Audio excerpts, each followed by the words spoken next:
Ring ৰোডৰ যি প্ৰকল্প এই প্ৰকল্পত অনুমোদন দিছে ইতিমধ্যে কেন্দ্ৰীয় কেবিনেটে আৰু হাজাৰ হাজাৰ কোটি টকা অনুমোদন দিছে কেন্দ্ৰীয় কেবিনেটে সেই ৰিং ৰোডে গুৱাহাটীক আৱৰি থাকিব আমি লৈ আহিছো বিশেষ খবৰ কেন্দ্ৰীয় কেবিনেটত অসমৰ বাবে এটা বৃহৎ উপহাৰ দিয়া হৈছে কেন্দ্ৰীয় কেবিনেটত অসমলৈ বৃহৎ উপহাৰ মোদী চৰকাৰৰ আৰু অসমলৈ এটা ভাল খবৰ ৰাজ্যবাসীলৈ ভাল খবৰ কিয়নো গুৱাহাটীৰ ৰিং ৰোড প্ৰকল্পত অনুমোদন জনাইছে কেন্দ্ৰীয় কেবিনেটে ইয়াৰ বাবে ৫,৭২৯ কোটি ব্যয়ৰে অসমত নিৰ্মাণ হ'ব ১২১ কিলোমিটাৰ ৰিং ৰোড গুৱাহাটী আৱৰি ৰাখিব এই ৰিং ৰোডে আৰু ৰিং ৰোড প্ৰকল্পত অনুমোদন দিছে কেন্দ্ৰীয় কেবিনেটে জালুকবাৰীৰ পৰা বাইহাটা চাৰিআলিলৈকে নিৰ্মাণ কৰা হ'ব ৬ লেন যুক্ত পথ খানাপাৰাৰ পৰা সোণাপুৰলৈ নিৰ্মাণ হ'ব সংযুক্ত ৬ লেন যুক্ত পথ কুৰুৱা আৰু চন্দ্ৰপুৰ সংযোগী নতুন দলং থাকিব এই প্ৰকল্পত প্ৰায় ৩ কিলোমিটাৰ দৈৰ্ঘ্যৰ হ'ব কুৰুৱা সংযোগী দলং এই প্ৰকল্পৰ বাবে ৰাজ্য চৰকাৰে খৰচ কৰিব ১০০০ কোটি টকা উন্নয়নৰ ধাৰা অব্যাহত থাকিব ৰাজ্যত আৰু কেন্দ্ৰীয় কেবিনেটে অনুমোদন দিছে ৰিং ৰোড প্ৰকল্পত কেন্দ্ৰৰ উপহাৰক লৈ কৃতজ্ঞতা প্ৰকাশ কৰিছে মুখ্যমন্ত্ৰী হিমন্ত বিশ্ব শৰ্মাই কেন্দ্ৰীয় কেবিনেটত অসমলৈ বৃহৎ উপহাৰ মোদী চৰকাৰৰ এটা ভাল খবৰ ৰাজ্যবাসীৰ বাবে কিয়নো ৰিং ৰোড প্ৰকল্পত অনুমোদন জনাইছে কেন্দ্ৰীয় কেবিনেটে যাৰ বাবে মোদী চৰকাৰক ধন্যবাদ জ্ঞাপন কৰিছে অসমৰ মুখ্যমন্ত্ৰী হিমন্ত বিশ্ব শৰ্মাই কিয়নো গুৱাহাটী ৰিং ৰোড প্ৰকল্পত অনুমোদন জনোৱা হৈছে গুৱাহাটীক আৱৰি থাকিব এই বিশেষ ৰিং ৰোডে ৫,৭২৯ কোটি টকা ব্যয় কৰা হ'ব আৰু ১২১ কিলোমিটাৰ দৈৰ্ঘ্যৰ ৰিং ৰোড নিৰ্মাণ কৰা হ'ব জালুকবাৰীৰ পৰা বাইহাটা চাৰিআলিলৈকে নিৰ্মাণ কৰা হ'ব ৬ লেন যুক্ত পথ খানাপাৰাৰ পৰা সোণাপুৰলৈ নিৰ্মাণ হ'ব সংযুক্ত ৬ লেন যুক্ত পথ কুৰুৱা আৰু চন্দ্ৰপুৰ সংযোগী নতুন দলং থাকিব এই প্ৰকল্পত প্ৰায় ৩ কিলোমিটাৰ দৈৰ্ঘ্যৰ হ'ব কুৰুৱা সংযোগী দলং এই প্ৰকল্পৰ বাবে ৰাজ্য চৰকাৰে খৰচ কৰিব ১০০০ কোটি টকা কেন্দ্ৰৰ উপহাৰক লৈ কৃতজ্ঞতা প্ৰকাশ কৰিছে মুখ্যমন্ত্ৰী হিমন্ত বিশ্ব শৰ্মাই আৰু আমাৰ হাতত এই মুহূৰ্তত মন্তব্য আহি পৰিছে মন্তব্য শুনক নীতিন গাডকাৰী ডাঙৰ আজি অলপ আগতে কেন্দ্ৰীয় কেবিনেটৰ এখন বৈঠক অনুষ্ঠিত হৈছিল আৰু তাত আমাৰ ৰাজ্যখনৰ বাবে এটা সুন্দৰ প্ৰকল্পৰ অনুমোদন জনায় অলপ আগতে কেন্দ্ৰীয় পথ পৰিবহণ মন্ত্ৰী নীতিন গাডকাৰী ডাঙৰীয়াই মোক টেলিফোন কৰিছিলে আৰু টেলিফোনত এই সুখবৰটো তেখেতে মোক জানিবলৈ দিয়ে প্ৰকল্পটো হ'ল গুৱাহাটীৰ ৰিং ৰোড অৰ্থাৎ আপোনালোক সকলোৱে জানে যে গুৱাহাটী হ'ল এতিয়া উত্তৰ পূৰ্বৰ গেটৱে নহয় এক কথাত ক'বলৈ গ'লে লাহে লাহে গুৱাহাটী দক্ষিণ পূব এছিয়াৰ গেটৱেলৈকে পৰিৱৰ্তিত হৈ আছে গুৱাহাটীক এটা ৰিং ৰোডৰ অতিকে প্ৰয়োজনীয়তা আছিলে আমি সকলোৱে জানো যে বৰ্তমান আমাৰ নেশ্যনেল হাইৱে বুলি ক'লে আমি খানাপাৰাৰ পৰা জালুকবাৰীলৈকে জালুকবাৰীৰ পৰা বাইহাটা চাৰিআলিৰ পৰা আমি কোকৰাঝাৰ অভিমুখে যাত্ৰা কৰোঁ এতিয়া যিটো গুৱাহাটী ৰিং ৰোড প্ৰকল্প হ'ব ই 55.54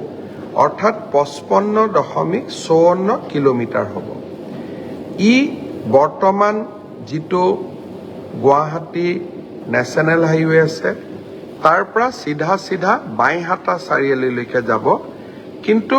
এই বাইহাটা চাৰিআলিলৈকে যোৱা অংশটো ই 6 লেন হ'ব অৰ্থাৎ 6 লেন যুক্ত হ'ব যাতে ট্ৰেফিক কোকৰাঝাৰলৈকেও যাব পাৰে মঙলদৈ ফাললৈকেও যাব পাৰে যেতিয়া আমি বাইহাটা চাৰিআলি গৈ পাম বাইহাটা চাৰিআলিৰ পৰা ই পোনে কুৰুৱালৈকে যাব কুৰুৱা আৰু নাৰেংগী চন্দ্ৰপুৰৰ মাজত এখন নতুন ব্ৰহ্মপুত্ৰৰ ওপৰত দলং হ'ব তাৰ পিছত ই আকৌ সোণাপুৰলৈকে আহিব সোণাপুৰৰ পৰা আকৌ 6 লেন এটা ৰাস্তা বৰ্তমানৰ ৰাস্তাটোৰ ওপৰতে 6 লেন যুক্ত এটা পথ হ'ব সি খানাপাৰাত লগ লাগিব অৰ্থাৎ যদি মই সহজ ভাষাত বুজাই দিওঁ বৰ্তমান খানাপাৰাৰ পৰা আমি জালুকবাৰী যাম ই 6 লেন যুক্ত ইতিমধ্যে হৈছে। জালুকবাৰীৰ পৰা বাইহাটা চাৰিআলিলৈকেও ই এতিয়া 6 লেনযুক্ত হ'ব। বাইহাটা চাৰিআলিৰ পৰা আমি পোনে পোনে কুৰুৱালৈকে যাম। আমি চিপাঝাৰ গৈ নাপাওঁ, আমি কুৰুৱা গৈ পাম। মান্দাকাটাৰ মাজেৰে আমি কুৰুৱা গৈ পাম। কুৰুৱা আৰু চন্দ্ৰপুৰৰ মাজত এখন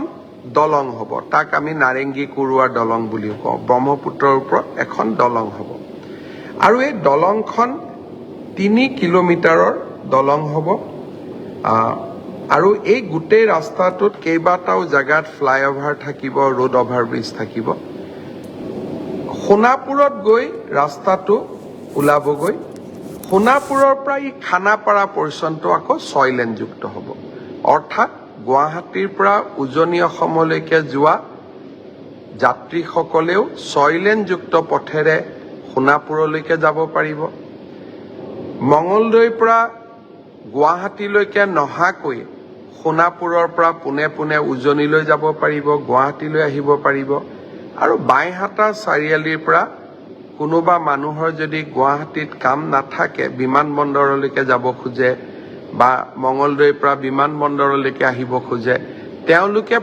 পোনে পোনে নাৰেংগী কুৰুৱা দলংখনেদি নেশ্যনেল হাইৱেত উঠি বিমানবন্দৰলৈ গুচি যাব পাৰিব। এই গোটেই প্ৰকল্পটোত 6,797 কোটি টকা খৰচ হ'ব। আৰু এই প্ৰকল্পটোৰ 1,000 কোটি টকা ৰাজ্য চৰকাৰে বহন কৰিব,